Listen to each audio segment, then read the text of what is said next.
UFC on ESPN Plus 37 event took place at Flash Forum on Yas Island in Abu Dhabi, and MMA on the go have the results. Kicking off Saturday's UFC Fight Night card, flyweights Tager Ulanbekov and Bruno Silva faced off. A high-paced fight opened the show, as Tager Ulanbekov took a unanimous decision victory over Bruno Silva. The fight worked a high pace throughout and saw both fighters have their moments in the striking and grappling.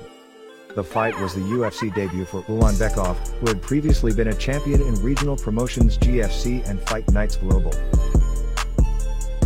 Tracy Cortez put on a controlling performance on the ground on Saturday, fighting to a unanimous decision victory over Stephanie Egger.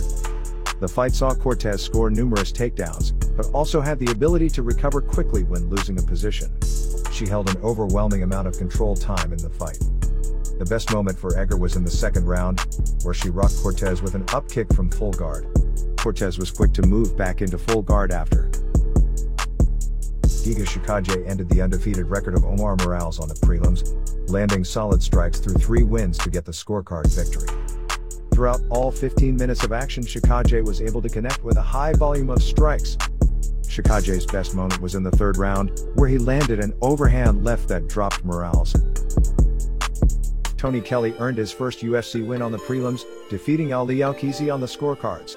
Kelly's best moments in the close battle were on the feet, rocking Alkizi a couple of times with strikes. Kelly stunned Alkizi in the second and third round with a knee to the head in both situations. Kelly attempted a submission late in the first round, extending an arm of Alkizi's for an armbar, while holding his head in a choke with his legs. The fighters got in each other's faces after the fight concluded, although they seemingly worked out their issues afterwards. Joaquin Buckley scored a highlight reel knockout on the prelims, stopping Impa Kasanganay in the second round. The knockout came from Buckley landing a spinning back kick to the head while Kasanganay had a hold on his other leg. "I said why not just throw it?" said Buckley in his post-fight interview. The fight was quickly touted as a knockout of the year contender. "This might be the greatest KO I've seen ever," said commentator and UFC fighter Paul Felder after the fight. Chris Daukaus got a quick stoppage victory on the prelims, catching Rodrigo Nascimento early with punches. Shortly after dropping Nascimento with a left hook, Daukaus floored him again with a punch to stop the bout within a minute. Daukaus made his UFC debut at UFC 252, stopping Parker Porter.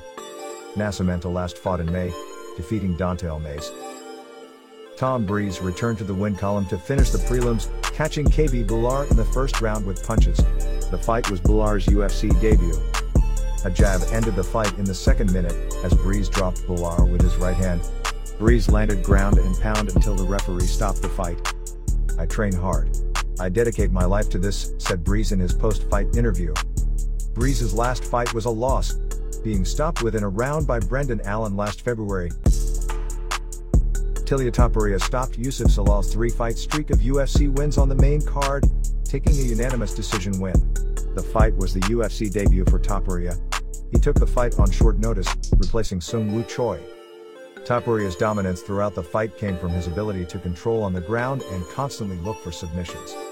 Zalal had fought 3 times previously in 2020, picking up decision wins over Austin Lingo, Jordan Griffin, and Peter Barrett.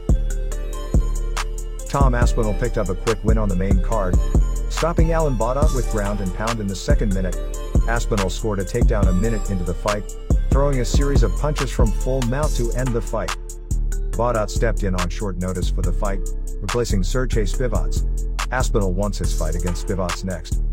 "That's what I want next for sure," said Aspinall in his post-fight interview.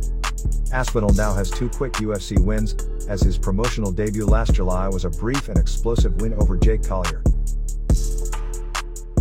Former KSW champ Dricus Du Plessis won his UFC debut on Saturday, stopping Marcus Perez in the first round with punches.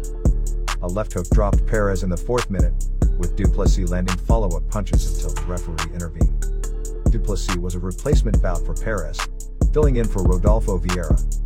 Perez had a good performance before the finish, capitalizing on the hesitation that Du Plessis had. "There's always that first fight jitters," admitted Du Plessis in his post-fight interview. Marcin Tybura continued his 2020 tier on the main card, getting a unanimous decision victory against Ben Rothwell. Tybura finished the fight strong, landing a takedown and engaging in ground and pound for a few minutes. Rothwell's first round was his best, being able to throw and connect with quick combinations of punches. After the fight, Tybura said he would like a top 10 heavyweight next.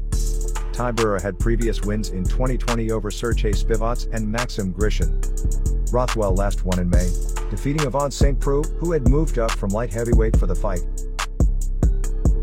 Edson Barboza got his first win in featherweight in the co-main event, winning a unanimous decision against Makwan Amirkhani. The fight saw Barboza drop Amirkhani twice in the second round with punches.